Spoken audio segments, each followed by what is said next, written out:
A fall from grace captured in a photo.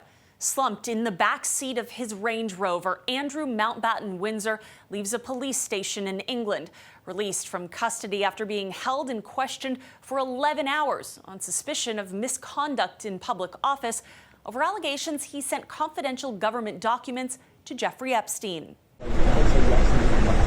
Swarms of journalists and officers remained at the former prince's farm Friday following his return home. Mountbatten-Windsor has yet to be formally charged, but police say he is still under investigation. Earlier this month, investigators said they were looking into allegations that he had passed confidential documents to the late convicted sex offender while working as a trade envoy.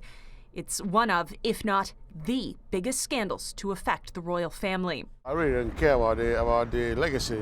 Now he's sweating, reads the front page of one UK newspaper as news of the arrest continues to sweep the nation and world, from Italy to France.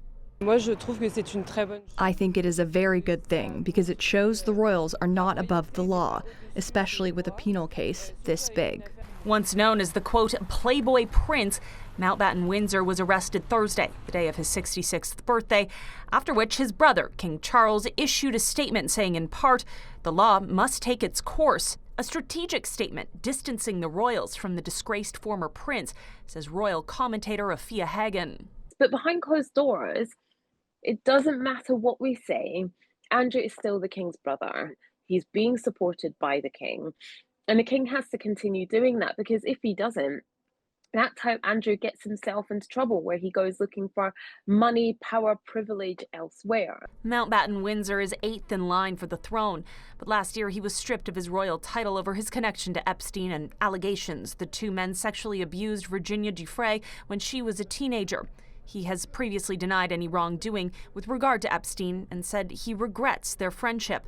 He has not yet publicly addressed his arrest. Now, to formally press charges of misconduct in public office, investigators will need to find what they deem sufficient evidence to show he willfully neglected to perform his duty, abused the public's trust, and acted without a reasonable excuse.